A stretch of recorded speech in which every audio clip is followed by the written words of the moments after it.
All right. Again, welcome everyone to the Empowerment Embassy, where our whole focus equipping kings to reign locally and globally.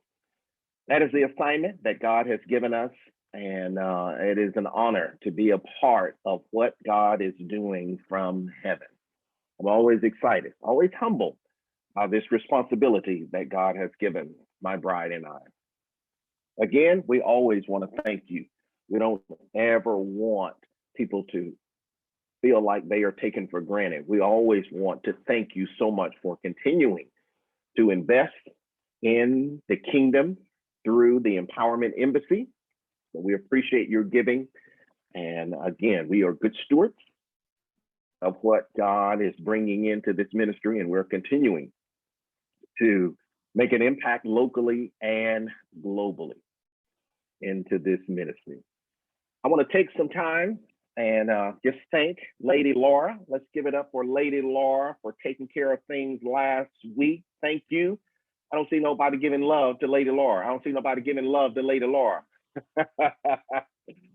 So I want to thank you so much. As all of you know, I got to tell you the story.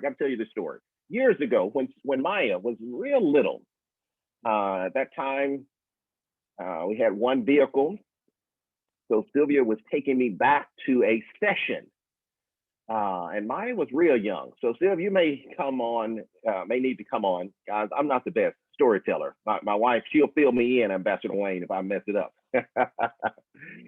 So we were going back, and my daughter, Maya, said, "Dad, where are we going?" And I said, "Well, I have a session. I have a counseling session." And she said, "Why do you have a counseling session?" And I said, "Well, daughter, I'm a counselor. I'm a business owner. I'm a pastor." And I just went through the list. And she tapped me on my shoulder and said, "Don't forget, you're my dad." Oh, come on, somebody. So she had to remind me, I wear a lot of hats. But she said, "Hey, let's not forget. Don't forget you are my dad." So that's what I was last Sunday. I was a husband to my beautiful queen, and I was a dad to my daughter. So I appreciate all of you allowing me to be a husband and to be a dad. We had time, just a great weekend, and fellowship together. So I just wanted to show this. Thank all of you. Thank you, Lady Laura, Ambassador Wayne, for always doing an excellent job. Just how are things going? Because we know, hey, we knew. So that's why we were so freed up. Internet. Can you hear me now? That's why we were so freed up to be able to enjoy one another. So thank you again. Hey, I want to share this with you. Now,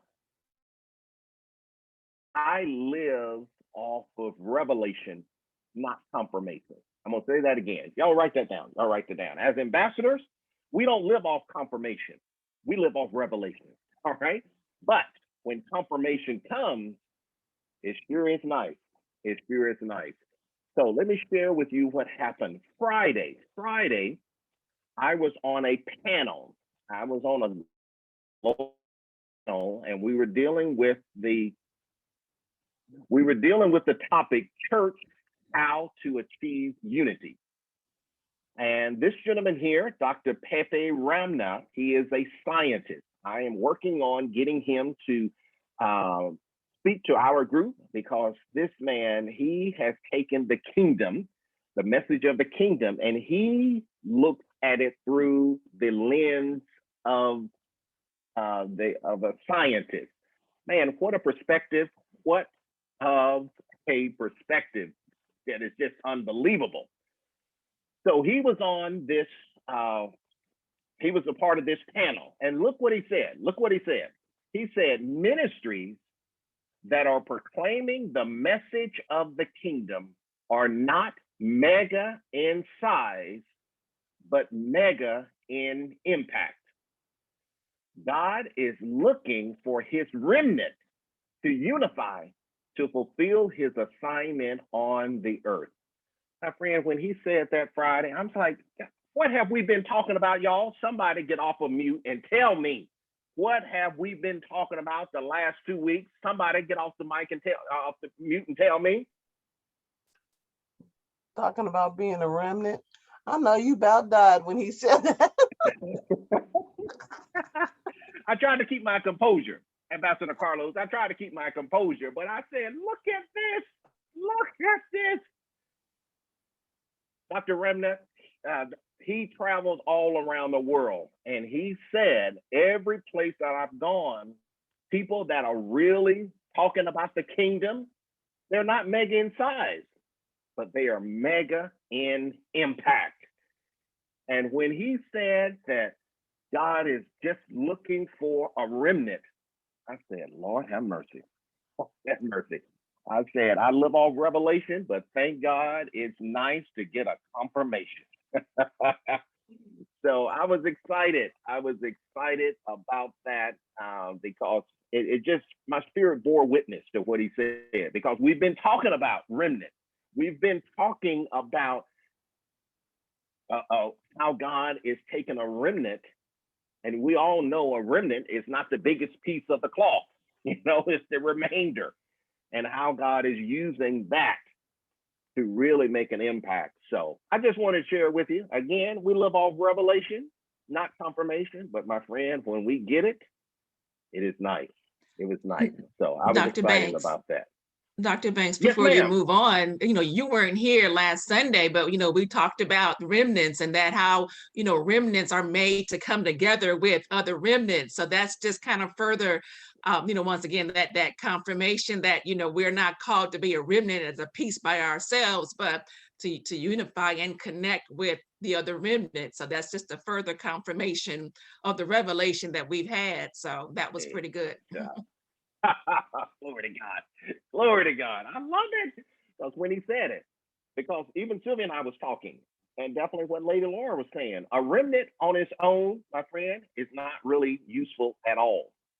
Only way a remnant can truly, truly be utilized, it has to connect up with other remnants, And my friend, I love it. And that's what we were discussing. And we're not going to get everybody to unify, and that's not what God is looking for. God is looking for his remnant to unify, to fulfill his assignments on the earth. So, my friend, I was rejoicing. Lady Corey, I was rejoicing. I loved it. I loved it. All right, let me share something with you. All right, I was spending time in the head country. This morning. Now, I want all of you to know something about Dr. Banks. All right. I always stay and access heaven. All right. I don't ever want culture. I don't ever want the pressure of religion to make me do something that is not staying in alignment with heaven. All right. So I always want you to know that about Dr. Banks. So here we are this Sunday. All right. Here we are this Sunday. I'm still asking God. I'm not saying, oh, this Sunday, the calendar says this. My friend, I don't live off what the calendar says. I live off what heaven says. All right. So as I was spending time in heaven this morning, I said, God, what do you want me to say? All right. I'm not going to get moved by what the calendar says. I need to know what you want me to say. And this is what he said. This is what he told me to say. And I want you to write it down. Look at this. He said, stay focused on your assignment and do not get distracted or swayed from the sounds and responses from the crowd. Woo. That's what he said, Ambassador Wayne. That's what he said. He said, stay focused on your assignment and do not get distracted or swayed from the sounds and responses from the crowd. Friend, that's what he said this morning. All right. that's what he said this morning. And my friend, if that's what he says, that's what I'm gonna write down. All right. I'm not gonna tweak it to make it fit. If this is what he said, that's what I wrote down. Because look what he said. He said this: the call versus the crowd. Which one are you going to focus on? Are you going to focus on the call that God has called you? Or are you going to focus on the crowd? Because look at this. This is what he broke it down to me. Look at this. John chapter 12, verse 12 says, the next day, the what? Large crowd that had come to the feast heard that Jesus was coming to Jerusalem.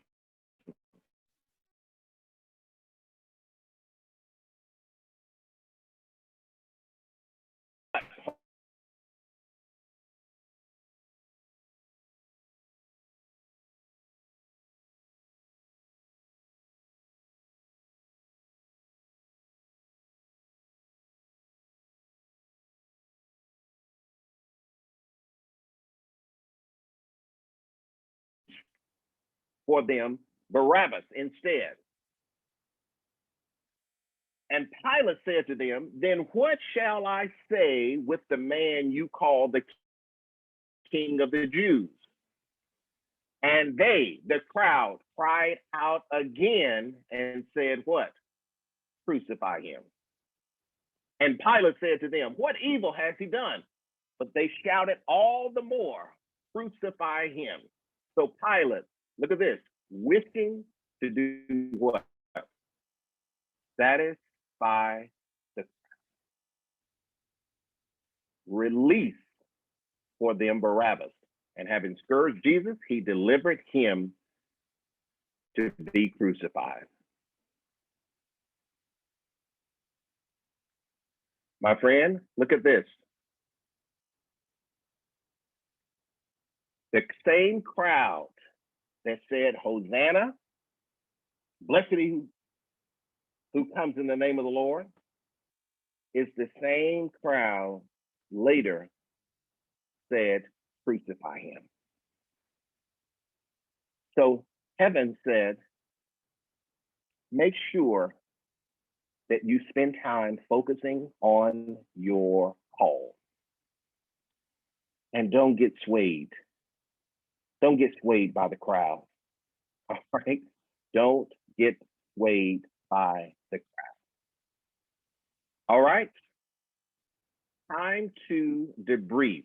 Now, I'm going to share first, Ambassador Wayne, I want you to help organize this. So if you are going to share a report of what you're doing, please get ready. We got a lot of things that we're going to do today, so we don't want a whole lot of silence.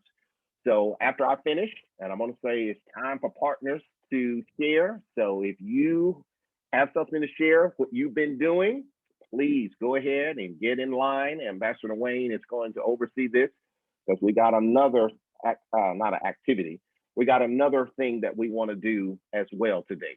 All right, so I will share. I was so excited and moved yesterday. I'm doing a global virtual tour and really sharing kingdom principles to bring encouragement, equipping people. So January, I was in Pakistan. February, I was in Africa, Nigeria. And in March, yesterday, I was in Trinidad and Tobago. And there were 39 people attended. Lady Laura, 39 people from Trinidad. Oh my goodness. There, and Pastor Jimmy was very instrumental to help make this happen. And it was wonderful. It was a wonderful, wonderful time.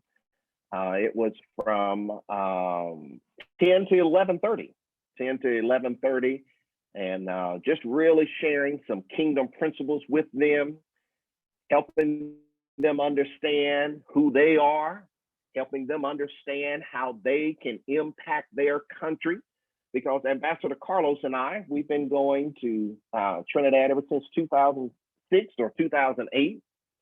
And sometime in Trinidad, there is a tendency to really kind of blame um, the government for the issues they are dealing with. So one of my goals to share with these beautiful people of Trinidad and Tobago is that they have to take ownership. They have to take ownership. There are some things they can do instead of waiting for the government to do this and do that. There are some things they can take ownership of. So I was excited. I was excited about this opportunity in Trinidad and Tobago. So as you know, we are overseeing a ministry, Eternal Spirit Deliverance in Trinidad. Pastor Gemma and Cher, we oversee that ministry. And also there's another youth ambassador, ILD, that we're also overseeing. So I want all of you to know here at the Empowerment Embassy, we are actively making things happen in Trinidad and Tobago. So I was excited about that. Also, I talked about this quickly, the international panel that I was a part of dealing with the church and how can it achieve unity. This gentleman here is Pastor Daryl Wilson. He is based in Texas. Very nice kingdom brother. This is Veronique. He lives in Georgia. She's also Pastor Dr. Miles Monroe's spiritual daughter. So she has this platform. So it was great. We had a chance to just kind of share, all of us, the kingdom-minded people, to really share with her audience about how the church can be unified. So it's a very nice opportunity. All right, partners update. So I'm gonna stop sharing. All right, Ambassador Wayne. All right. We would love to hear about what's going on and with all of our partners. So if you would please either put it in the chat that you got your hand raised, or some of you can actually go and raise your hand with that icon. And so we can make sure.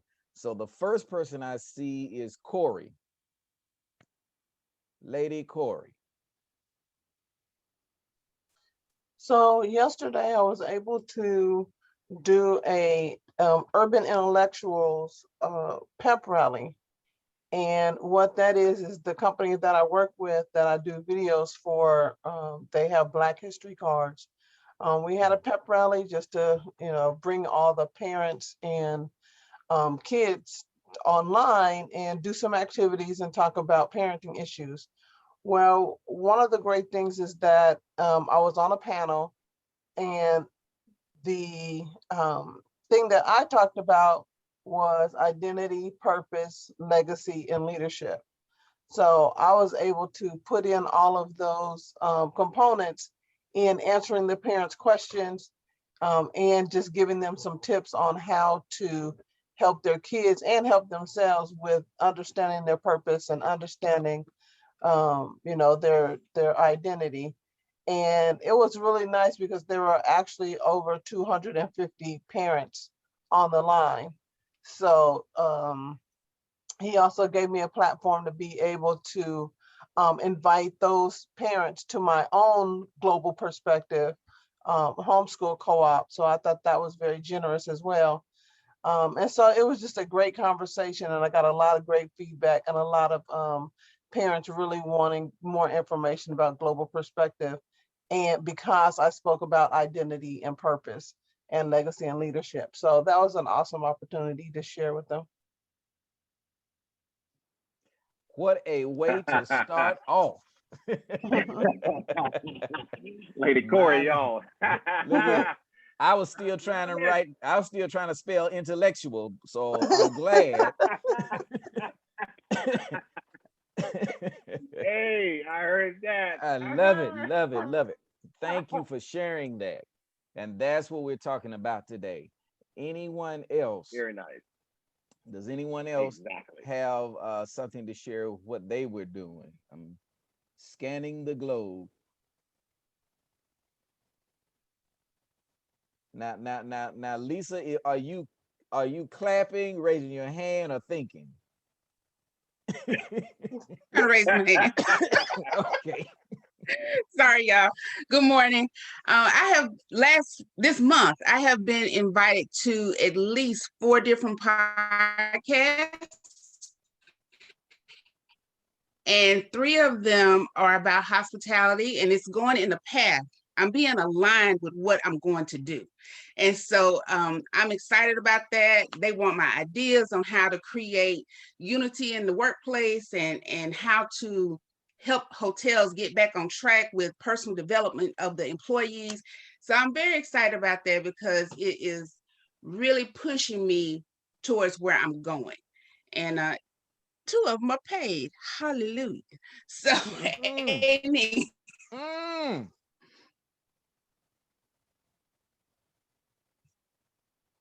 All right. Well, Yeah. we ain't mad at you. So thank you. Hey, We that's are it. not mad at That's you at it. all.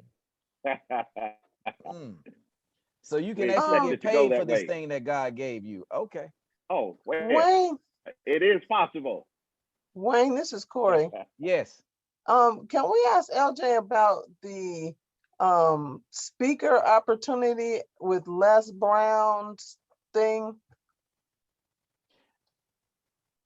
Can you hold off on that, Corey, because that's coming up later?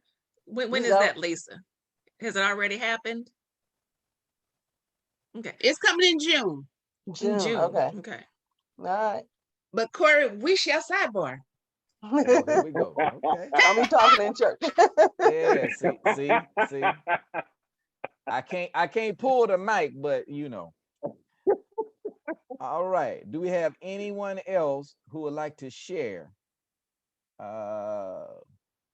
Okay. Well, while we're thinking about it, I can go ahead and share on, was it Friday? Yeah, Friday at the river, we had some young ladies over, ages 10 to 15, and we were just sharing with them about the standard. You know, what is your standard?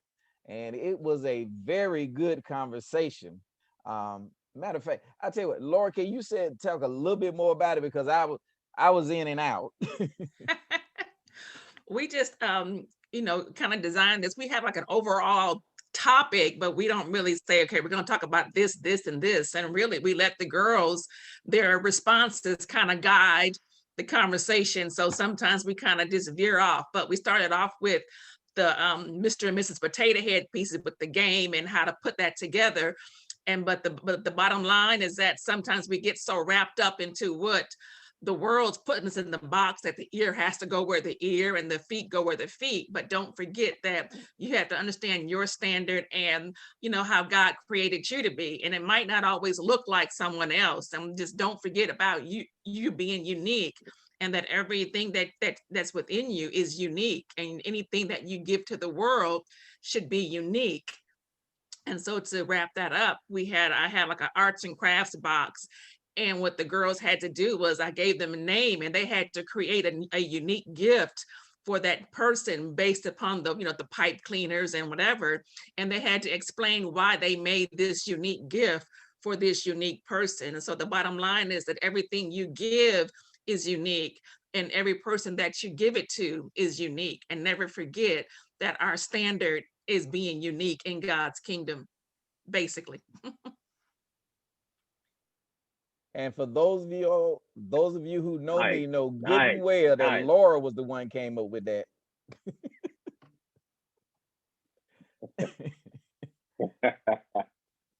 But yeah, Very nice. and just to let you Very guys know, nice. we have some wonderful young ladies with minds that when it says that they were astonished when Jesus was young and he was in the temple. Well, I can understand how those older folk in the temple felt, because when you're talking to these young ladies, no, they're not talking about stuff I talked about when I was 10 and 12. And so that was just refreshing for me. That really was refreshing for me. All Praise right. God. All right, Dr. Banks. I guess it's back over to you, sir. All right. Well, thank you, everyone. Thank you so much for Lady Corey, Lady LJ, and the Browns updating us about the things that's going on. Awesome. Excited to know. Excited to know. All right.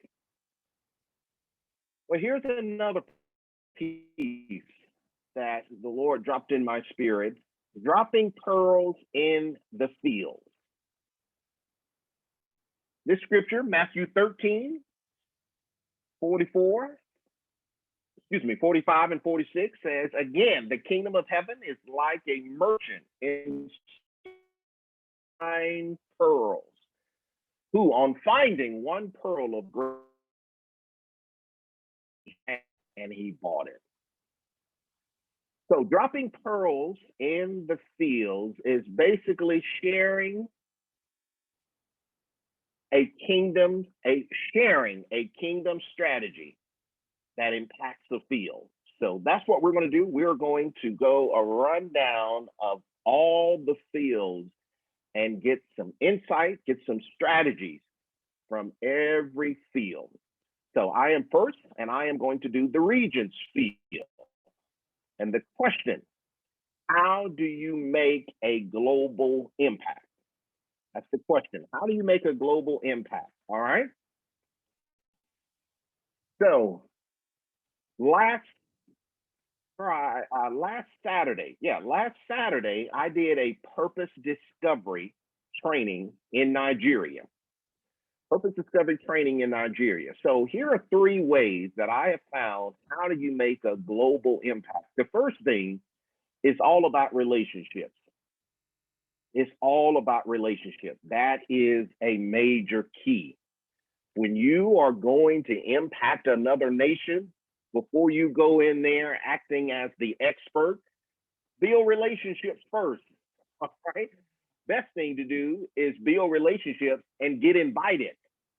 Don't invite yourself. All right. Get invited. So our spiritual daughter, Lady Fulfillment, said, Dr. Banks, can you come and do a purpose discovery in our country? I took her and her husband, Ambassador Justice, through it one time. They loved it and said, hey, we would love for you to bring this to Nigeria. So the first thing, just heads up, build relationships and let them invite you. It goes so much better when you're invited instead of you're trying to invite yourself and making them think what you have is better than what they have. Build relationships is key. The next thing, through building a relationship, share something that you can relate to them. I think so many times as leaders, we always try to come in as if I'm the leader, you're not. Always have the mindset that, look, where you are, I have been. Okay. It just helps so much because if you don't have a lot of insight with other nations, they look up to the US. They look up to the US. So it's important when you go to other countries, build relationships first and make sure that you relate to them. So I really came in that Saturday talking about purpose and say, hey, there was a time in my life where I didn't know what my purpose was. So do share something to make them see I can relate to you. Because if they can't relate, look at this. If they can't relate to you, it's going to be hard for them to receive from you. Oh, I like that. I like what I just said. If they can't relate to you, it's going to be hard for them to receive from you. So make sure. I know when I was Ambassador Carlos yesterday, when I had 39 people from Trinidad. Carlos, when I said I've been to Trinidad, I know what doubles are. I know what roti. Carlos, instant credibility. Instant credibility. So, ladies and gentlemen, you may ask me, what in the world are you and Carlos talking about? Well, in Trinidad, there is a food called roti. Man, it's nice. It is nice. And then they have another snack called doubles. Well, those are good snack food. And it's just a basically a Trinidad culture.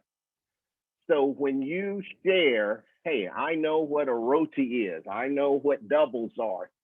Guess what? I was able to relate to them instead of them thinking, here's Dr. Banks all in the U.S. He don't know nothing about us. He doesn't know nothing about our culture. And when I said I know what roti is, I love roti. I love roti better than I love doubles. My friend, instant credibility. One lady said, "Oh, he's a Trini then." Oh, I said, "Yes, man, yes." So by the time I'm getting ready to share, my friends, they ready.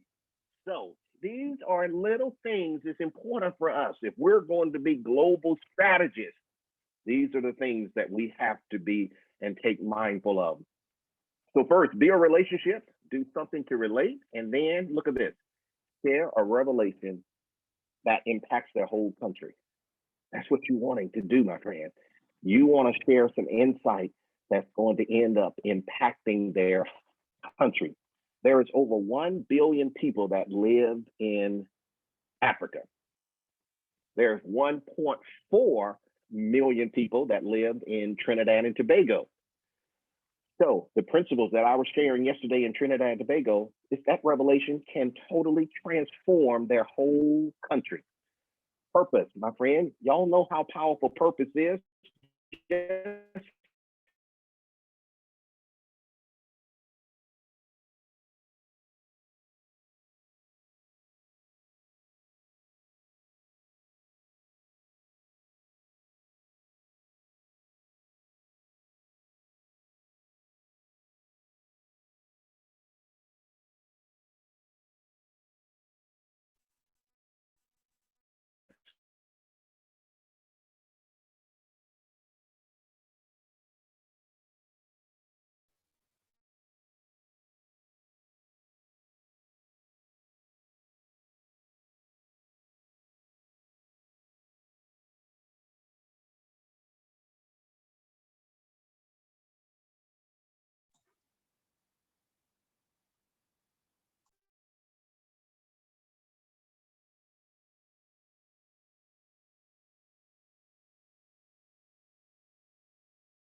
All right, Doc, you muted.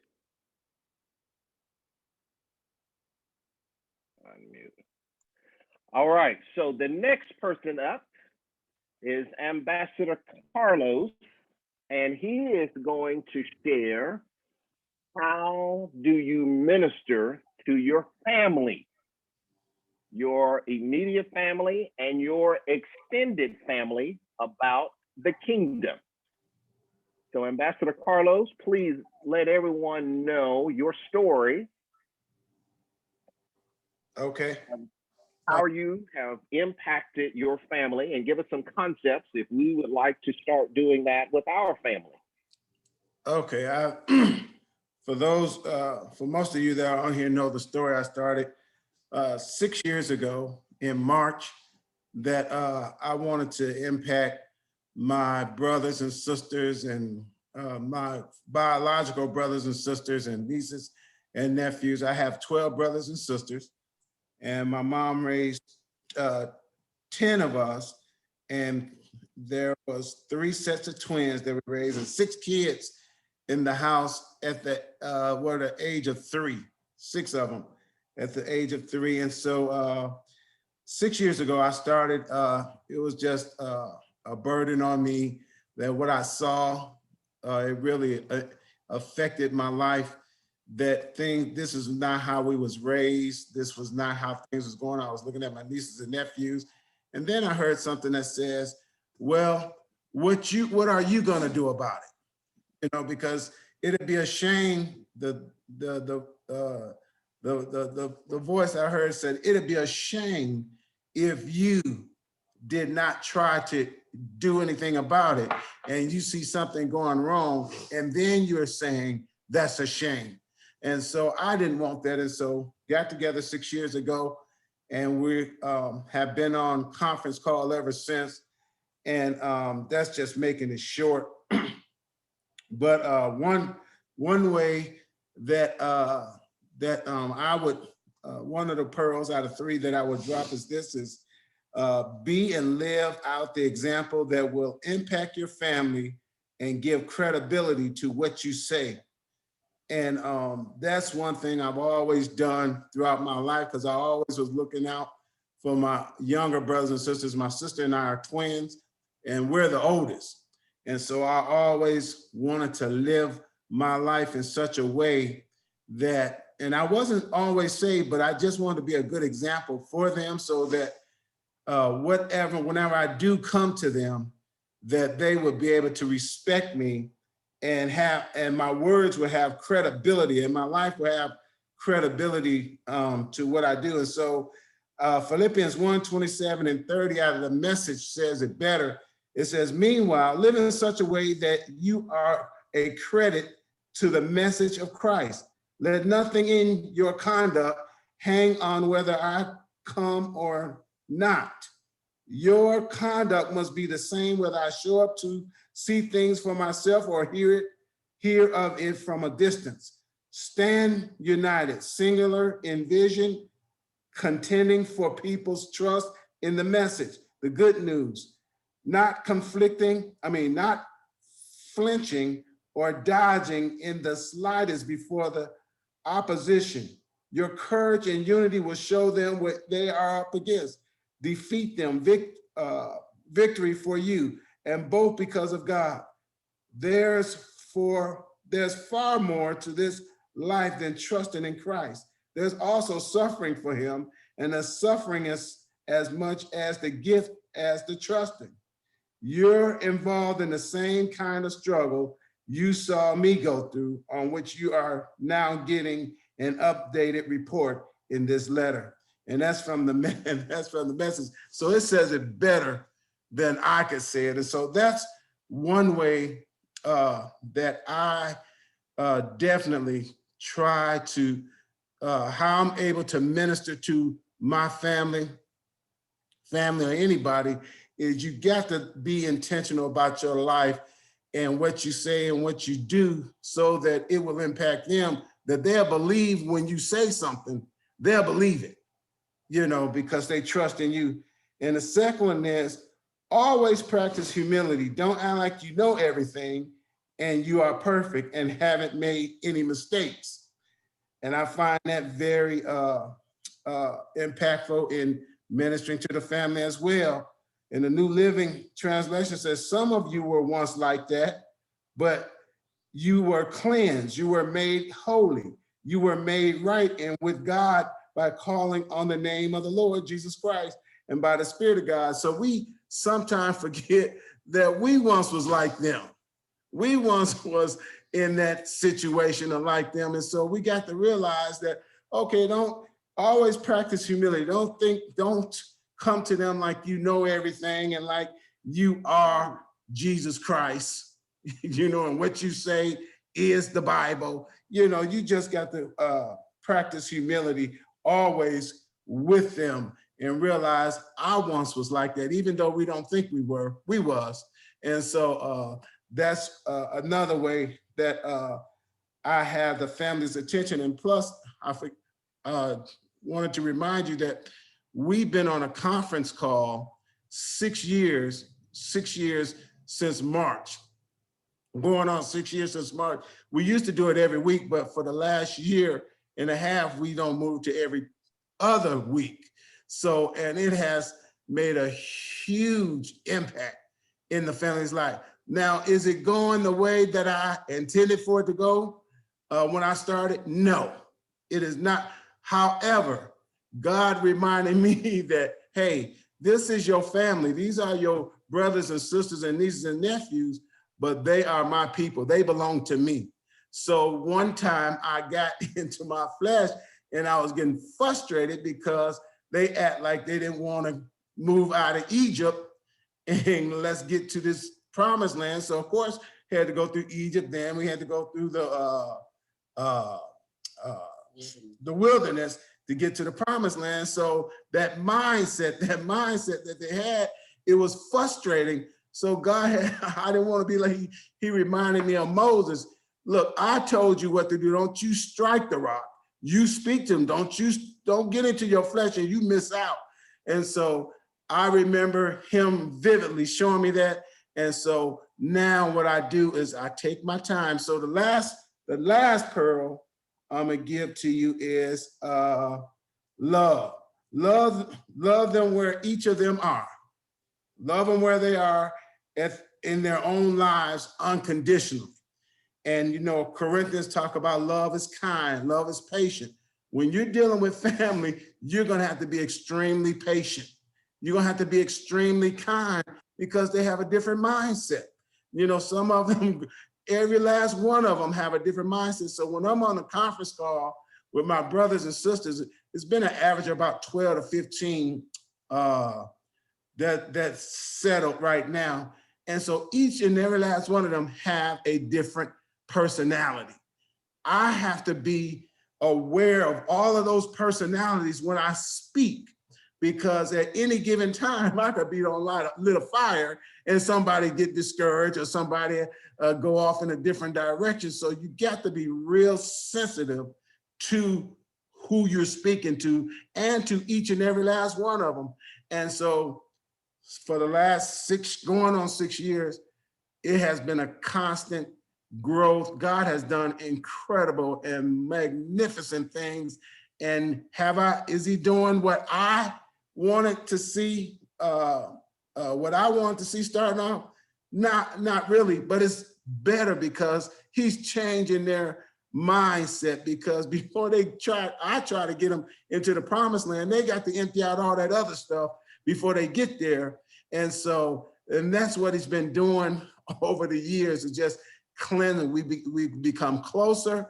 God has healed some things. God is, doing incredible things. We come together as a family. We get updates on what's going on with the family. And we got about 3 or 5 different states that's represented on the calls. And so if we didn't have those calls, we wouldn't pretty much know what's going on with the family, because we wouldn't have contact with each other like that. So I know that if anything that's gonna happen in the family that we need to know about, I know now that everyone knows every other Thursday, you can get on a conference call and find out what's going on with the family. And trust me, God has done some miraculous things. So those are my 3 pearls that I want to drop on you today. Hopefully it'll be a blessing to you and it'll add something to your life. Excellent. Ambassador, the family specialist, Ambassador Carlos, thank you so much for representing the home field. All right, let's keep it going. All right, so this is Ambassador Chief Wayne is going to speak from the ministry field. Ambassador Wayne, here's your question. What advice would you give a young minister who is ready to start into ministry? All right, thank you, Dr. Banks. For those of you who know me, I know some of you was hoping I didn't say anything crazy like tell the young person to not do it. You don't have to put it in the chat. I know, I felt that's what you was feeling. However, Dr. Banks, I appreciate you giving me this question at this time, because I'm still answering that question ongoing. I see. Because I was that young guy. So the first nugget I would give is to know your why. Why are you going into ministry? I love because it. I love it. ministry in 2021, depending on who you talk to, is not the same, does not have the same meaning as it did in 1972, now 73, when I first heard that I was supposed to go into ministry. It may be something different. So know your why.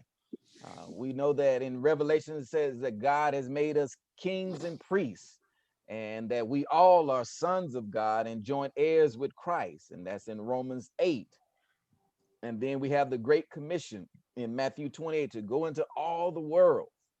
So why do you feel, I'd ask, why do you feel that you are called into ministry when, we all are called? And I love it. I know that some of the answer is, and I can speak for myself. Well, I believe I've been called. Okay, and that's good. That's a good start. Some, I've trained for this all my life.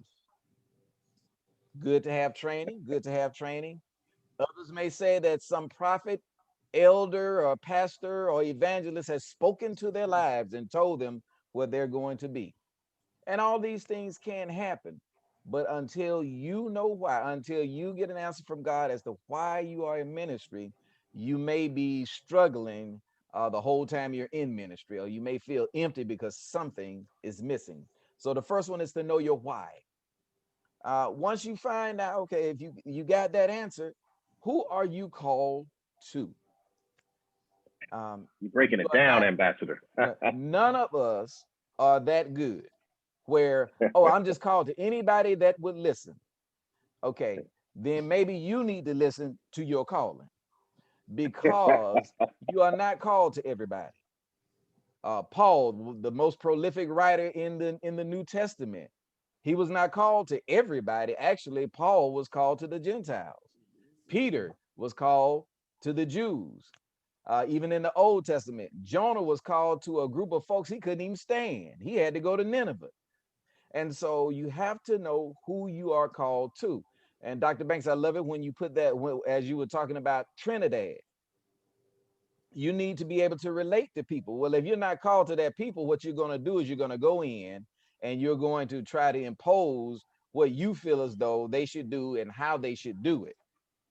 And that That's right. is, as we know through the history of man, anytime we colonize folk, we just destroyed their culture. And Yes, that's we do. not that, Yes, we do. that's not what we're called to do. um we're not going in to destroy somebody's culture. We're going in to bring them the kingdom, and that kingdom will transform the culture. We don't have to destroy it. The kingdom will transform it, because when you get a hold of this kingdom, it will transform everything. So just know who you are called to. And that also involves um, knowing what kind of minister you are. Because again, are we talking about the I like it. fivefold ministry? Are we talking about being a minister, a representative of Christ? What are you really called to, and who are you really called to? Are you called to young people? That is a whole different way of talking. We found that out Friday. Every time those young ladies come over here, I learn a new term. Why? Because I need to be able to relate to them. Who am I really called to? I'm telling you now, I'm not called to really young kids. I'm not doing that. That ain't, no, that ain't my area. That ain't what I do. Know Yes, who you're sir. called to. And as the traditional minister, and my third point, and I'm gonna bring it to a close, and that is to know that you don't know everything. Have mercy. Have mercy. You're just starting out. You don't know everything. Paul, again, most prolific writer, when Paul was converted, he went to Arabia for 3 years, and it was just him and God. So Paul had to be trained. And even when he came back, Paul didn't Hmm. just come back and start talking. Paul took Barnabas with him on certain. He took people with him. Paul had a team of folk. He just wasn't out there doing his own thing. And so how do you, and this is the tricky part, because who are you being trained by? Come on, Because brother. yeah, I have a seminary degree. Woohoo! but until you learn how to chew the meat and spit out the bones, you will always be up under some other man's doctrine. And so, Have like mercy. Paul did, you're going to have to be trained by God. And I'm not saying do not go to anybody's training. Please, you need some fundamental basic training, because you'll get out there and get ate up. And so follow Paul's example. Paul was also formally trained, because he was under Gamaliel. So he was formally trained. But when he learned of what God really wanted him to do, he spent time alone with God. So get your training, but make sure you have that alone time so that God can pour into you and give you your specific assignment that you need. And in closing, the calling is an ongoing process. It's not like a phone call where it starts and ends. It is an ongoing process. So just know where you are today is not where you're going to end up, and wherever you think you're going to end up, you may not ever be. So understand that it is an ongoing process, and you are called by God, but let him lead you. Ambassador Wayne. Ambassador Wayne. Thank you. Thank you. Representing the ministry field. Awesome. Awesome. All right. Let's move to the education field. All right. Ambassador T.C. Whiteside. Your question is, what insight would you give a young African-American teen who wants to quit school, feels like school is not necessary, and really want to hit the streets and make fast money? He don't want to work at no McDonald's. He wants to make fast money. School is not necessary. How would you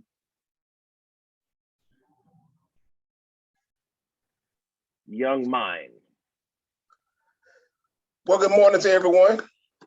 I would start, I guess, first of all, a lot of times we would come up with the thought process to tell them they don't need to do it. So a lot of times we want to just tell them that it's not the right choice and it's not the right decision. But as I've been thinking about this, the three of you in front of me gave me one piece of what I've been thinking about. You said relate. Carlos said love them where they are. And Ambassador Wayne said know who you're called to. One of the things that I feel like I have been called to work with young African-American males, or young children in general, at that teenage age. And the thing that I think that I come up with here is that I want to ask them why, because I want them to think for themselves. I want them to not just think of this as fast money or what they're doing, but I want them to think about why am I doing this? So I'm going to ask them questions like, if you go out here to make this fast money, who's going to count it? Because if you don't have an education, who's going to count your money? And a lot of times, and I've had this conversation before, and they tell me, well, I'll get somebody else to count it.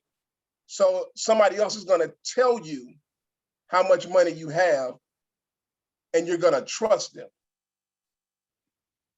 So you're putting all of your financial decisions in somebody else's hands when you're talking about making fast money. Your finances are now based on what somebody else tells you. Then I would ask them, okay, so if you trust this person and this person says, well, you know what, I'm just going to write down everything for you. Well, you don't have an education, so who's going to read it? You're going to trust that they're going to tell you exactly what they wrote and believe them? Because you have to understand that you're talking about getting into a fast money life that you really don't trust anybody. Even though this person's with you, you still don't trust them because that's that life. That's right. So now you're telling me that you're going to trust somebody that you don't trust. So as they begin to think about this, you just missed out on education, which is you missed out on your English class because now you can't read it, you can't write it, you can't comprehend it. When they start talking about, well, I'm going to go get this amount of whatever illegal product that it is, and I'm gonna sell it for this much over here. Why? How do you know the transaction is correct? How do you know the person that you're dealing with is giving you the right amount? You missed out on converting things. You missed out on multiplication. You missed out on division. You missed out on adding. These are all parts of education that are there. So when you decide that I'm gonna leave school, you're talking about leaving all the things that you're gonna need if you wanna go and do this. Now, I'm trying to meet them where they are because I don't want them to feel like I'm trying to force them to do something, but I need them to understand that what you're giving away, you actually need. So when they begin to think of that, because I've had kids look at me and say, I never thought about that. And that's what I need them to do. We spend a lot of time trying to force them, don't do it, don't do it. Give them the information and let them understand that, wait a minute, if I don't know exactly, Corey, pounds versus kilos, you gotta know the difference. You gotta know how to convert it. You gotta know that if you take something, you say, I'm gonna divide it into quarters, what does that mean? If they don't understand this, they're losing that education. So if I can get them to understand that they need that education, now if I can get them to stay in school, now I can try to turn them in a different direction. But I don't need to if I go at them and just try to pound in it, stay in school, stay in school, stay in school, I'm not giving them a reason why. And it goes back to what Ambassador Wayne said, know the why. Why do they need to stay in school? Why do they not need to go try to make this fast money? The money is gonna be there. And if you chase money, you're going about it wrong. I tell people all the time in the umpiring field, don't chase money, let money chase you. So that is a nugget that I would give, that I'm dropping for you all, the pearl that I want to put out there. Allow them to think about the process. Don't just beat them in the head with, you need to stay in school. Help them understand why they need to stay in school. Come on, y'all. Come on, y'all. Are these kings making it happen? Let's give it up for Ambassador Carlos, Ambassador Wayne, Ambassador TC. They breaking it down, y'all. Oh, I love it. I love it. Ambassador TC, boy, you did excellent. All of you. All right, the next one. Okay, the next one up is Lady Sharon, that is representing the government field. All right, so Lady Sharon, Lady Dr. Sharon, your question is, how does one sign up for affordable care? What is it? And how does one sign up for it? So go ahead, Lady Sharon. Okay, good morning, good morning. First, let me give you a little background. What the Affordable Care Act is. It's a government health plan from both the Health and Human Services. So when you see that HHS, that's what it's talking about, Health and Human Services. Then they're also partners with the Consumer, Medicare, and Medicaid Services, CMS. Those organizations help comprise the Affordable Care Act. Now, let me tell you when it came about. In 2010, the Patient Protection and Affordable Care Act, ACA, that's our nickname, was passed by a Democratic Congress and signed into law by a Democratic president. Y'all know who that was? Obama. Hey, that's President Barack So Obama. what Yes. they did was they nicknamed the ACA, the Affordable Care Act, as the Obamacare. Now, here's what the goal was all about. The ACA, the most important goal was to improve the health of Americans by increasing the number covered by health insurance. So let me give you a little background about me. In 2020, it was rough. I had ended a job after 15 years and I no longer had insurance. But there is a rule that if you were going to try to enroll to get some insurance, you could only do it one time a year. And that's the annual enrollment. So you'll hear people that don't have insurance only have one time a year they can do it. and it's October 15th through December 7th. Now, at that same time, all these people that have Medicare, they have these different Medicare plans. That's also the time that they can have their Medicare plans looked at. So everybody take note. It's normally just October 15th through December the 7th. Well, last year, I was waiting till October to get somebody to talk to me about insurance, basically the Affordable Care Act. I got an appointment in November to talk to a young man. We looked at my doctors, we looked at my medicines, and I had to check back with my doctors to see if they would accept what he was going to offer me. But I didn't get back to him in time before December the 7th, and the young man passed away. So here comes January of 2021. There was a special enrollment period. And this is for those Medicare people that back in October 15th through December 7th that made some changes to their plans. And then when it went into effect on January 1, they say, I don't want this, I want something else. They get an opportunity to change that plan. So that special enrollment period has always been January the 1st through March 31st. Well, an announcement came out, and this announcement was on January the 28th of 2021. Biden had been in office for 1 week, and he announced through the federal marketplace, which is where the Affordable Care Act is, that he was going to open up a special enrollment period, and it was going to start from February 15th to May 15th. So a lot of people like me got excited because I had already missed it to get it, in 2020. So here I had a chance and didn't have to wait to October. So what I did was I went and I was able to enroll on January. Well, I need to tell the truth to y'all. I ended an assignment on January the 29th of 2021. I haven't had a job since January the 29th of 2021. And I knew I still needed some insurance. So I called back to the place where the gentleman that had helped me, he still had a partner doing it, and he signed me up. So that gave me an opportunity to share with him that I didn't have a position.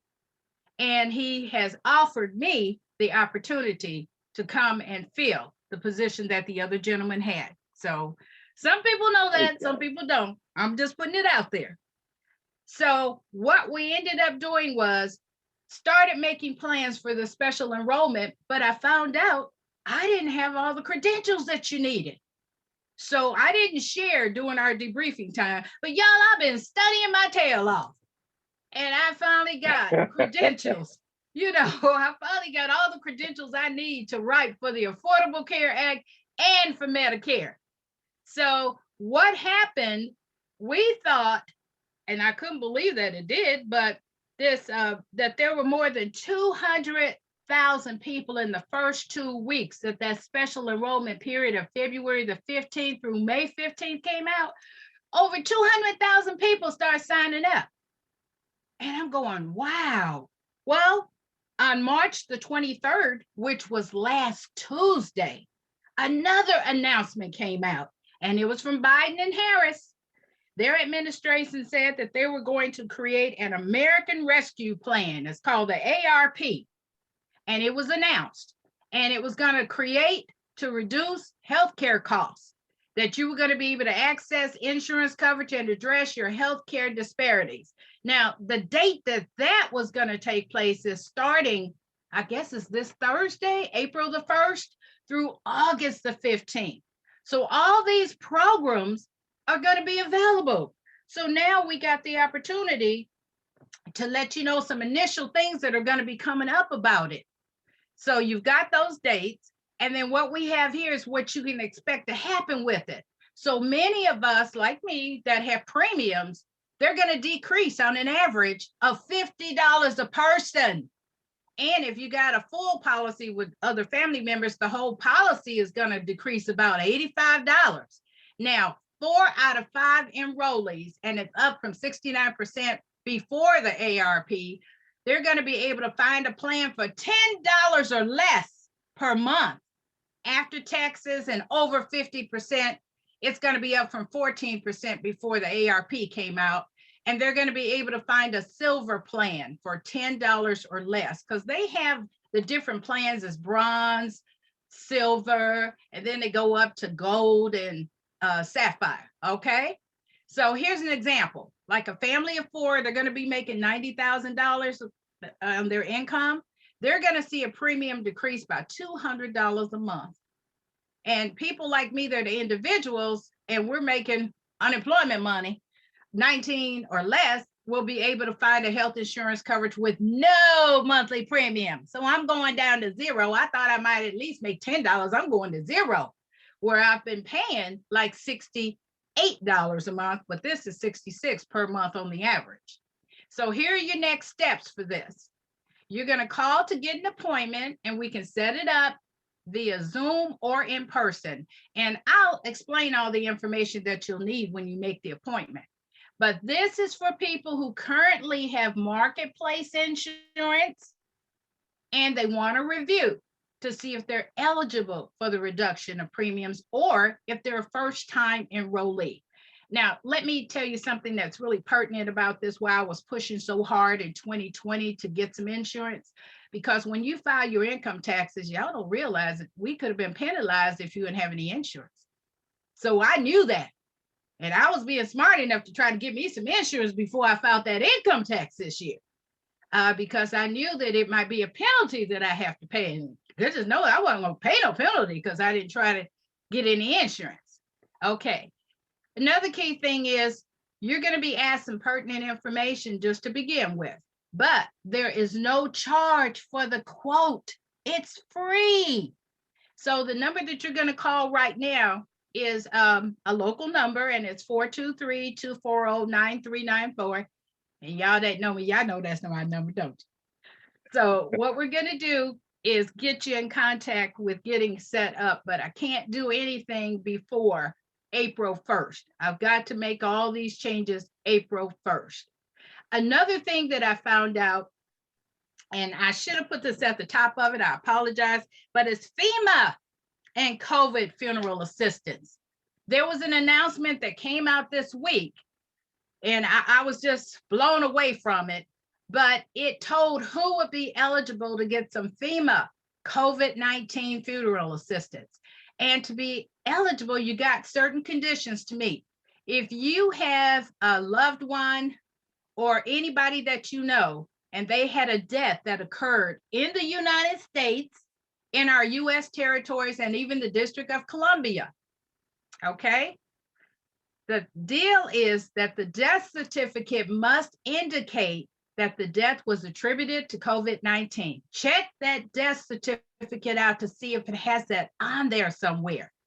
And it says now the applicant, which is the person putting in this information, must be a US citizen, non-citizen, national or qualified, who incurred funeral expenses, and probably our pictures are covering up, but it's after January 2020, okay? So we're talking last January, all the people that passed away in January. Y'all contact those families and let them know about this, okay? This is important. And it says it's not a requirement for the deceased person to have been a US citizen, a non-citizen, or non-citizen national, or an alien. Because I personally have one that I'm getting ready to work with. He lived here in the United States. He went back to Africa to bring his son over here, and he died while he was over there with COVID. Y'all hear me? Okay. So here's how you apply.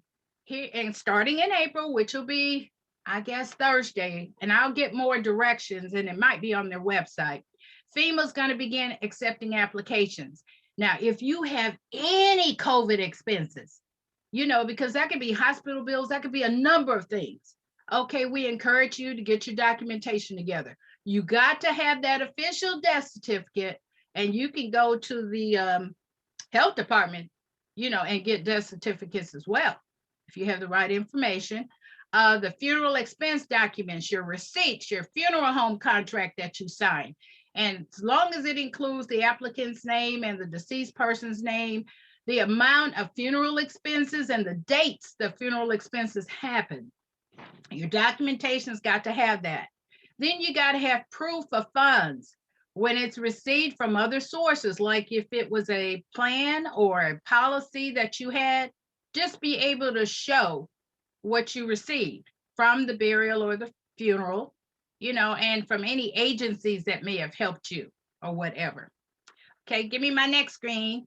So here's how your funds are going to be received to you. If you're eligible for the funeral assistance, you're going to get a check by the mail, or I guess direct deposit, however you decide that you want it to come. And it's your option to choose when you apply for this. So there's a link that I have there. And if anybody wants to go on, and all I ask is that we lost so many close people and relatives to this dreaded disease, you know, so would you please pass this information on to everyone? So that's my pearl, my nugget that I'm dropping. Thank you. Lady Sharon, thank you so much. Thank you. Oh my goodness. Do y'all see how Dr. Banks couldn't do this? Y'all see that? Dr. Banks can't do this. So it is so good to have ambassadors in your midst that can break down things like that. All right, let's keep going. All right, Lady Niece, man, she's representing the business field. All right, her question is, how can parents financially start equipping their teens about wealth? All right, Lady Niece, talk to us. Because we got a teen in our house. You're already doing a good job.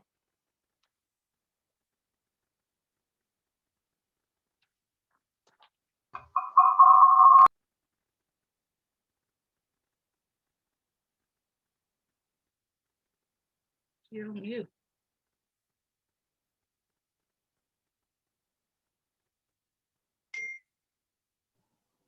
Okay, can y'all hear me? Yes, ma'am. All right. All right. So I'm gonna say from a little child up until they get like into the teenage years. So some of the things that I would say would first, pay your children commissions versus allowances. So I think we grew up in a generation where we would pay our kids allowances. That kind of puts the connotation that we just give them stuff all the time and not necessarily getting their minds to start thinking about making money. But if you turn it into commissions, where, you know, if you're self-employed, you get paid commissions, or normally if you're a W-2 employee, you get paid a salary or wages, but commissions get them thinking about business, as well as not just having everything given to them. And I don't mean commissions for stuff that they should do. Like if you have them and they're supposed to wash the dishes, they don't get paid a commission for that. If they're supposed to make their bed, they don't get paid a commission for that. That's stuff that they are supposed to do. But things extra in the house, like, grass, mowing the grass, if that's not something you set up for your sons or your daughters to do, because I'm not opposed to that either. But extra thing that they would do, like helping you fold the laundry or things like that, pay them a commission versus an allowance. So I would say that first. And on the commissions, when you start that commissions, go ahead and sit down and talk to them and do at least 3 categories. One of the things Dave Ramsey has, which is great, they made this piggy bank that has like 3 categories on it. One of them is teaching them first about tithing, for sure. The second one is about saving. And the third one is themselves, or play money, or monies you can spend for yourself. So the importance of making those, doing it in that order, tithing or some type of charitable giving. I would say tithing, but if you don't believe in that, charitable giving of some sort, and then saving. And you can put percentages on that. Tithe, of course, is a 10th or more. I would say get them in the habit of doing more than just a 10th. And then saving at least 10 to 20%. So you got to think if it's a small commission, they may be whining. If they're young and saying, well, I don't have anything left. Yes, you do. You have some left. You have 80% left. So you want more money, work more, do more things to make commissions. So that's the way I would look at that. The third one would be as they get older, and this is only if you have good credit, first of all. So let me say that. If you don't have good credit, don't be putting your child's name on nothing. Don't put the lights in their name. Please don't do stuff like that. Because culturally, I have had so many people where you put the lights in your children's name, the water in your children's name. Don't do that to them. And if you are a senior and you have a third or junior, stop taking their social security cards and getting stuff in their name. Don't do that to your children. That is horrible, horrible. But if you have good credit, it will be wise to start building credit for your teenagers. You can put them on your account as a joint user. Do not give them the credit card. You just put it on there that they're able to use it. And if you have good credit, you automatically begin to start establishing credit for your children. So when they get older and want to buy a car or things like that, they have a credit score that's already out there for them. I would say also do match savings for your kids. So if they're trying to save for a big purchase and just to kind of give them in a habit of having some type of skin in the game. I know we give our kids a lot and I'm not opposed to that whatsoever, but just trying to build principles in regards of working or having some type of business to make money is do a matching savings. So especially for like cars, I'm not opposed to giving your kid a car totally, but have some skin in the game. So if they're saving, you say, I'll match every dollar that you put in. Every dollar that they save, I'll match that. Or we as a family, me and my wife, because you don't have no money, we have all the money. We will match what you put in because they think it's their money too, but they ain't work nowhere. So we will match everything that you put in for your savings for that major purchase. So that just gives them the skin in the game where they'll learn to appreciate more the gifts sometimes that we give them. And when they get age 18, and I've added this one, is to have them to sit down with a financial advisor. They ain't got nothing, that's okay, that's perfect.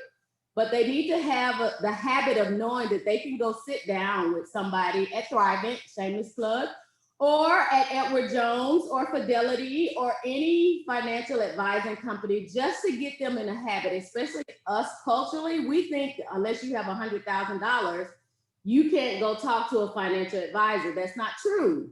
Now, some of them may not talk to you because you don't have anything, but most of them are not going to initially turn you away. So especially if they are about leaving a legacy or training kids how to build wealth, have them go sit down. They can start a Roth IRA if they're making any money. Let me say that. So if you own a business and your kids work for you and you can prove that you are providing them with either 1099 income of some sort, they can start retirement immediately. And I left one thing out, so I'm gonna go back to that too. But they can start a Roth IRA. And the beauty of the Roth is, number one, it can be used as an emergency fund or even their savings account, just depending on how risky you want them to be. It could be something conservative. And we're talking about mutual funds that's on the inside of a Roth. So let me explain that. A lot of times people think Roth IRA, that's my retirement. That is the tax wrapper around mutual funds. What's on the inside that's actually growing is the mutual funds, which are stocks and bonds. So that's a whole nother session I will have to teach. But know that when you say IRA, individual retirement account, that's how the government is going to tax that particular type of money.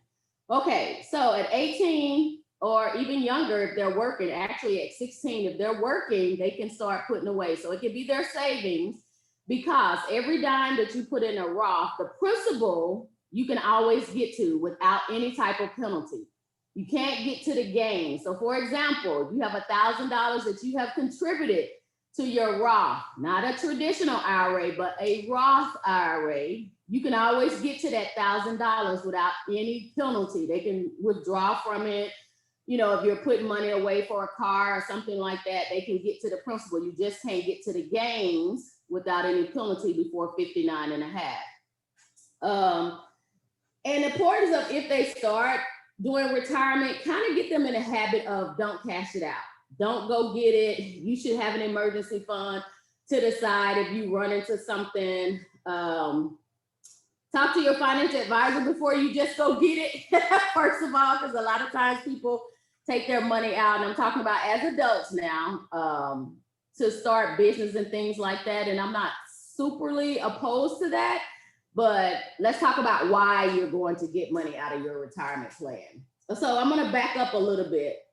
You can also, when you start paying your children commissions, you can actually start buying them stocks. So you can actually, for birthdays and things like that, you can buy individual stocks for your children. And I'm not opposed to that. Bonds are like horrible now. Back in the day, bond rates were really good, like 3 and 5%. Those days are over. So don't go be going to the bank and buying no bonds for no children, because they are not, they don't have good rates of return right now. They may turn around, but buy them an individual stock in Nike or, Tesla or Amazon or, any of that. And that could grow, enormously. They can even start getting dividends from those particular stocks if you want them to, or they can reinvest the dividends. So that's it. That's my nuggets. Excellent. I love it. I love it. Y'all know what we got in the house. Y'all know what we got in the house. Thank you. Okay, Lady somebody Reed. said, hold on, before you keep going, what is allowance? Dwight, you know what allowances is.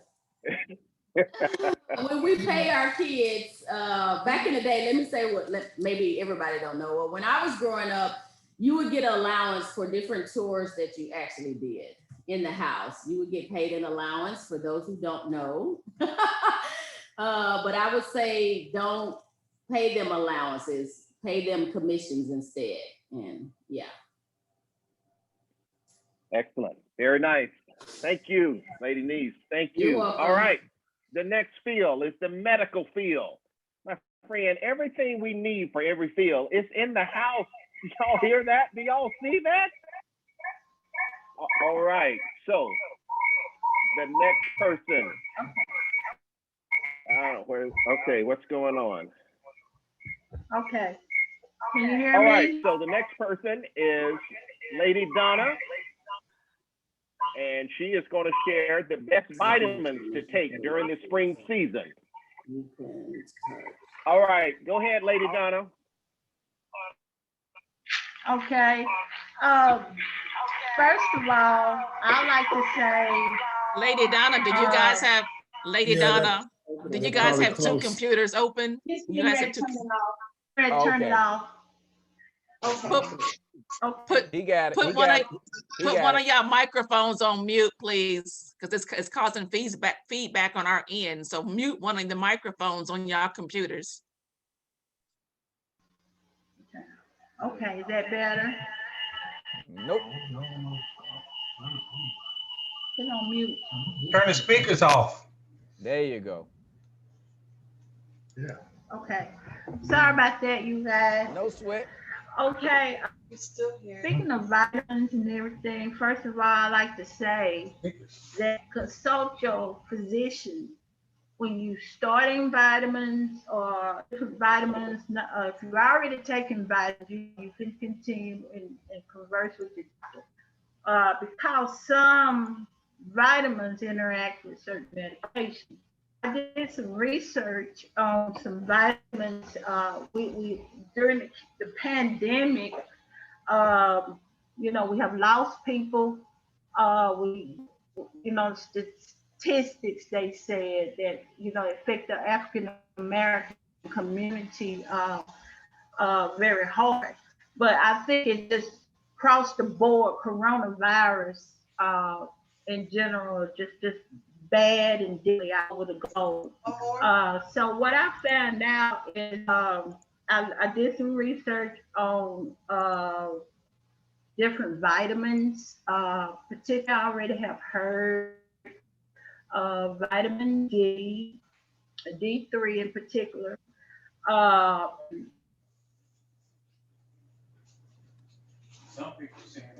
To it where they have like a protocol of this vitamin to take to prevent viruses in general. Viruses has a certain way they operate in the body. So God given us an ability to fight off viruses and some bacteria. We thank the Lord for that. And so due to the fact that the coronavirus was like a new virus hit the humans, corona been in existence for a long time, but to humans, infected human beings, it was like a new thing. And so that's why it have taken out that's one of the reasons why so many people. And so, first of all, along with consulting your physician, be a good washer. Sometimes, if you go out and you in a place with a lot of people, even in the spring, sometimes come home, wash your face. And sometimes we have viruses around our face and everything. That's a suggestion to do to kind of keep yourself healthy, and also got my information from a family practice American doctor that's on the line by the name of Dr. Jill Wagner. She has a family practice in Texas, and I got her site explaining the protocol to prevent coronavirus or virus, and what you take if you contracted the infection. So I'm gonna go ahead and tell you about the vitamins and hormones that she suggested. And she suggested melatonin. Okay, a lot of people take melatonin to help them sleep. I have given it to children.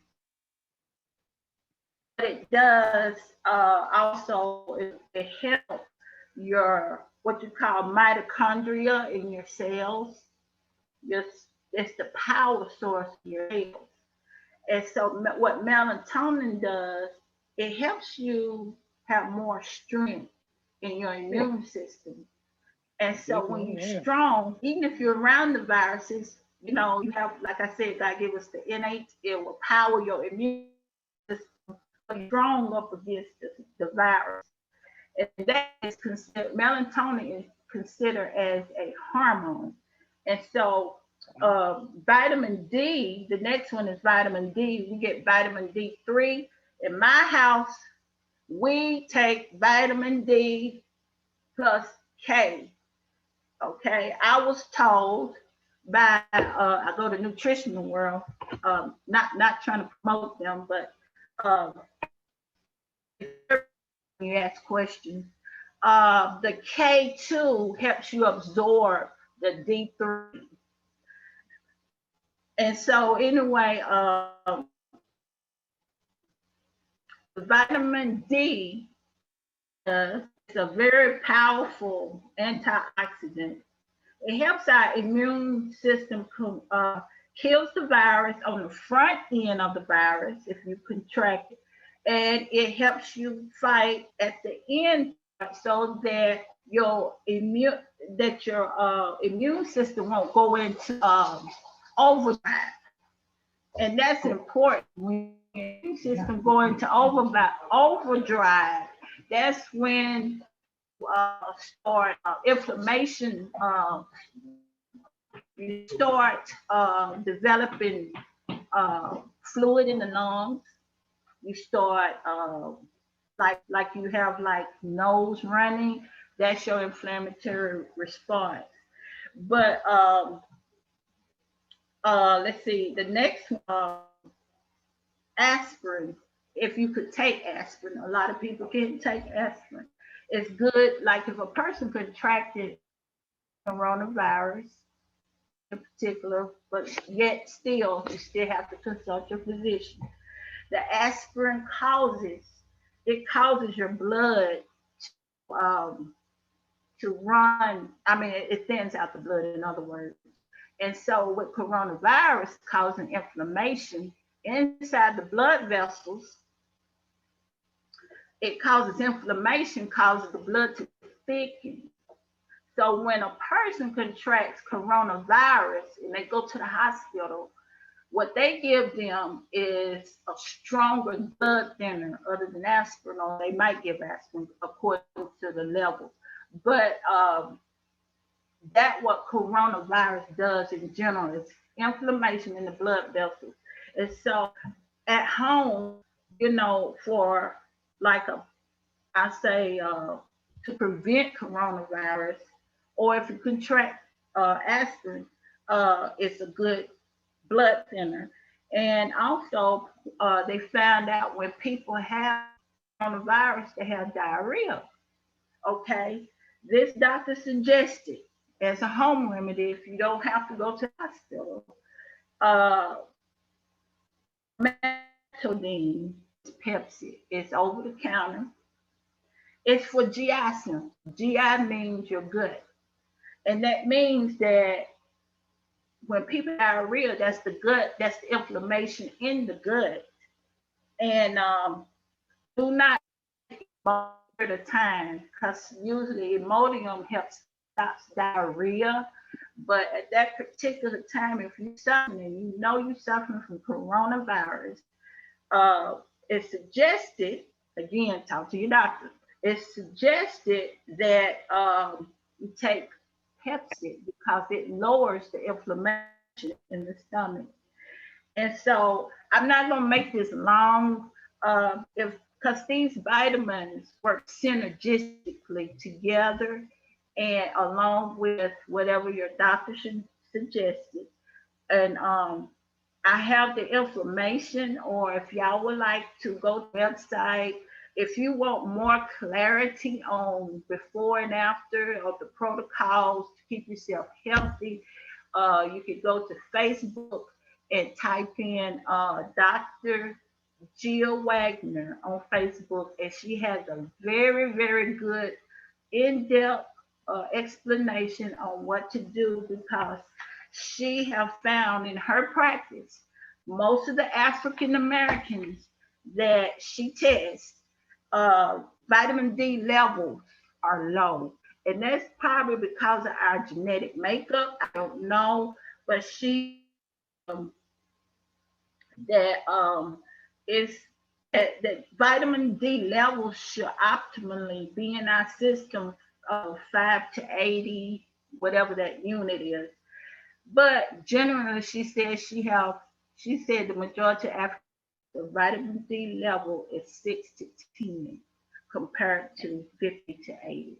So that I'm not saying that that's the reason why we lost a lot of African Americans, but I'm just saying that could be part of the reason why we, as in the Black community, and maybe the minority, other minority communities, have lost a lot of loved ones due to lack of vitamin D in our system.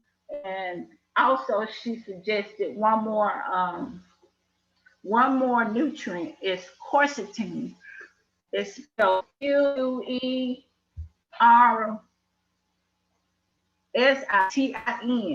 This is in green tea. If you can drink green tea, it's a good, powerful substance to help build your immune system. And we have heard people dying in their sleep during this pandemic. Possibly it could happen when people have had blood clots, in their system, and they suffer coronavirus. And so I can't go in a lot of details about all this, but this is just an overview. But if you would like an in-depth explanation of this information, I have the website, or go to askdrjill.net. And so anyway, it's what I have today. Thank you, Oh, Lady Reginald Donna. want me to take, oh, can I tell you this? Reginald want me to show y'all, I make them take vitamin C. Here's the zinc. And of course the vitamin D. And it's other things we take also. I won't go into all of that. And turmeric is a good, powerful antioxidant. Turmeric, yeah. Okay, what you say, Pastor? I'm sorry. Thank you. Thank you so much. I did not know all of this. I take a vitamin D, but I didn't know anything about vitamin K with vitamin D. So I love it.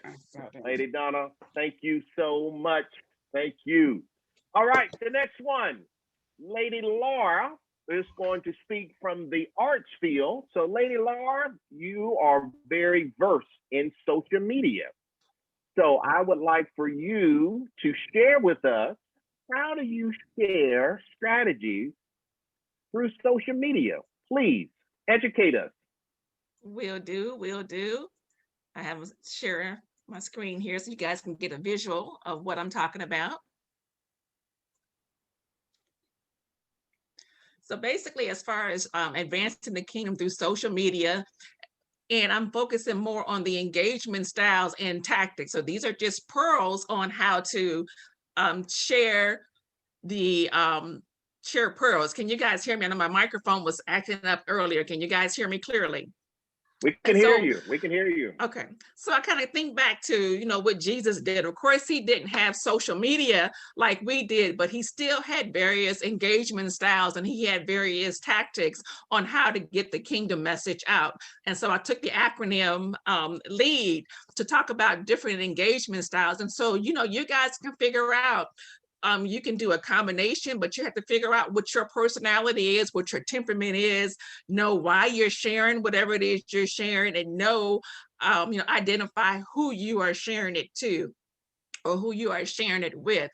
And so what I'm going to do, I'm going to take just one principle and show you how you can share this principle on social media in various ways. And so this comes from the book that we collaborated with. It starts with me.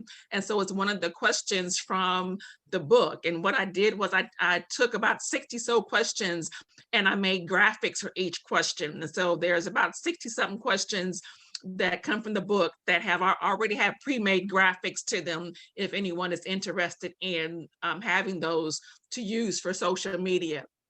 And so this particular question is, do I know what I'm designed to do? So of course we know that deals with our purpose.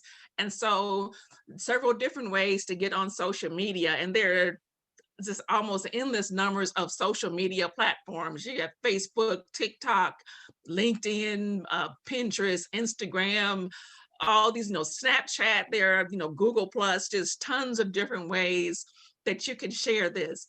And so the first engagement style is, this is a low engagement style. This is where you can take a principle, whether it's something that we've talked about here on Sunday, and you just throw it on social media. That's kind of like Lady LJ and Ambassador TC. They do this quite often. They'll, you know, as Dr. Banks is teaching, they might take that principle and they'll just put it on their Facebook post. This is kind of, I call it low engagement, because you're not really interacting with anybody. There may be a few comments, but basically you're just getting that message out there.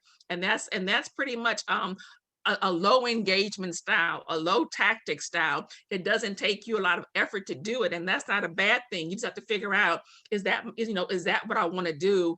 What's the purpose? And if it's just to get that out there, if you think about Jesus, when he went and talked, and he would maybe get in the boat and he would go afar off. He's like, look, I'm just throwing these principles out here.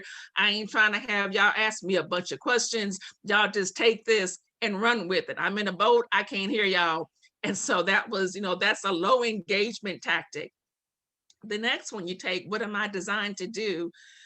you would enhance it. This is an enhanced engagement style where you might actually do maybe a small teaching on it. You may, it could be live on Facebook, it can be pre-recorded, still there's not a whole lot of interaction. People, you talk, people are listening. And you think about with Jesus and the Sermon on the Mount, he was a little bit closer to the people. He was, throwing the information out there.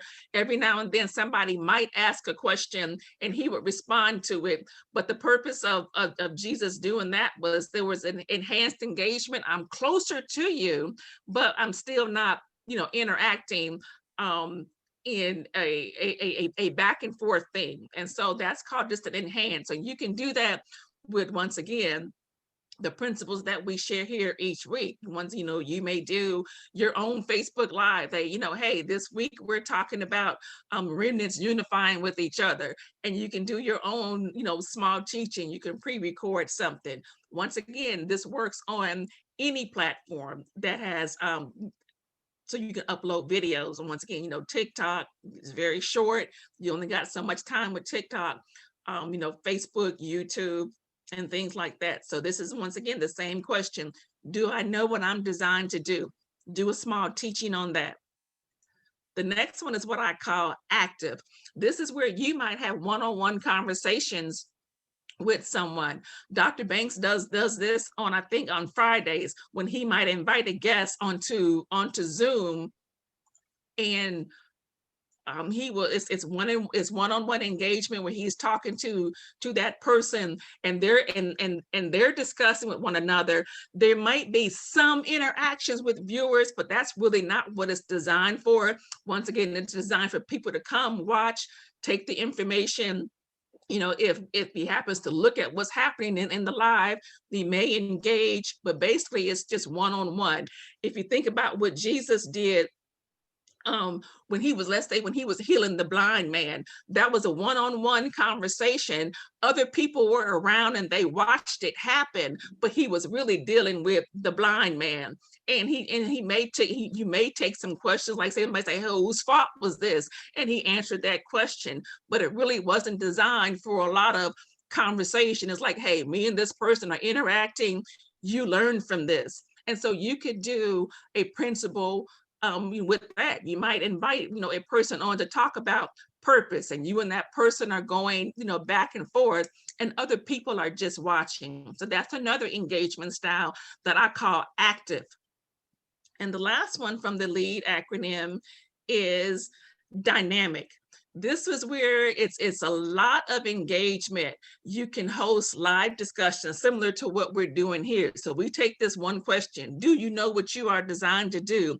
And you could host Facebook, you can host like a Zoom group. You can do a training based on that question. You're still using social media. You might use, Google Meet. You might, once again, you might do a Facebook Live where you are actually engaging with people and taking those back and forth questions and things like that. And this is kind of similar to what, let's say, Jesus would do with his disciples. Hey, we're in this small group. I'm giving you this information. You're asking me questions. I'm giving you the answers. We're discussing everything that's going on. And this is what I call dynamic.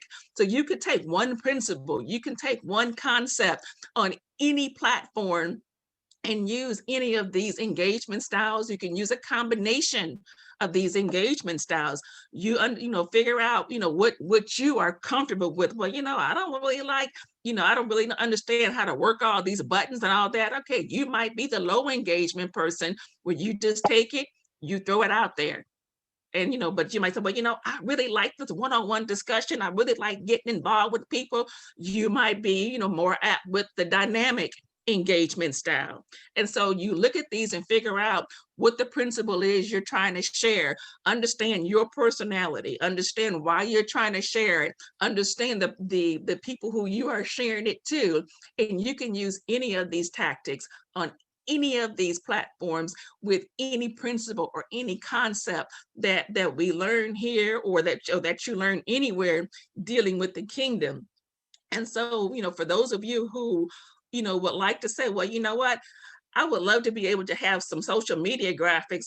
Like I said, there I have about 67 of them that I've done from our book, It Starts With Me. If you guys would like these graphics, I have it in a zip file. I can put it in a Google file so you guys have access to them. We created them. We all own them. I just made it more visual, but definitely I'm not going to hold them to myself. So if you would like that, just let me know and I can send you that file, or I can put it in the email where all of us can access it at will. And so once again, we can lead the way on social media by understanding our engagement styles. That's my pearl. Man, are we dropping it today? Oh, that's all I can say. Are we dropping it today? All right, I think we got one more, ladies and gentlemen. Dr. Banks, there was a question Okay, talk to for us. Lady Laura. Actually, it wasn't a question. It was just a thank you. You just helped me with a financial plan that I had to do. I have been sitting here for a week trying to figure out how to do this and how to do this calendar I have to do. So I just want to say thank you, thank you, thank you. What took me a week to think about, you just summed all that up in about 7 minutes. Thank you very Come on, much. somebody. Come on, somebody. Hey, everybody say it's at the embassy. That's what it is. At the embassy. The For embassy. real, for real. That's why you And don't want to miss out. Not that fourth Sunday. yes. Now, Lady Corey, the Cash App link will be sent to you. Exactly. Watch it, Ambassador Wade. Watch it. she know my Cash App already. She got it. She got it. All right, ladies and gentlemen, I think this is the last one. We're going to operate also in the arts field because all of you know we're in customer service. All right. As far as ambassadors, everything that we do is customer service, how we treat one another. So I know when we think of customer service, like, well, I'm not in the customer service position. My friend, every single day, whoever we interact, we have to understand good customer service. So we're going to call Lady LJ up to the podium. Lady LJ, give us one customer service tip, please, ma'am. All right. My tip for you is to never assume, always check and confirm. That's how you prevent service failure. And that not only works in business, but that works in the church, in the home, in cross department situations at work. So if you don't have the question, you don't know the answer, don't assume. Where I come from, where I work at, people assume something instead of asking. It's not going to always be that's the way we've always done it. There may be a change. So people need to affirm and confirm of what's going on. And so that we can have good communication. Communication is a key to customer service at all times, in the home, in work, in church organizations, even in friendships. We have to communicate in order to not assume and have a service failure. Ladies and gentlemen, there you have it. There you have it. Let's give it up for Ambassador Carlos, Ambassador Wayne, Ambassador TC, Lady Sharon, Lady Niece, Lady Donna, Lady Laura, and Lady LJ. Come on, somebody, let's give it up for these experts. These experts. I tell you, my friend, I don't know about y'all, but I love Fourth Sunday. I love it. It is just exciting to sit back and just hear all of the insight from various perspectives. I love it. I love it. All right, ambassadors, it's been a good day. It's been a good day. What's wrong? So I need all of you to start mentally getting yourself ready for the month of April. How many of y'all getting ready for the month of April? How many of y'all getting ready for the month of April? I can't see nobody. Come on, TC showing up. I can't see nobody. Yes, yes, yes. April is going to be a great month.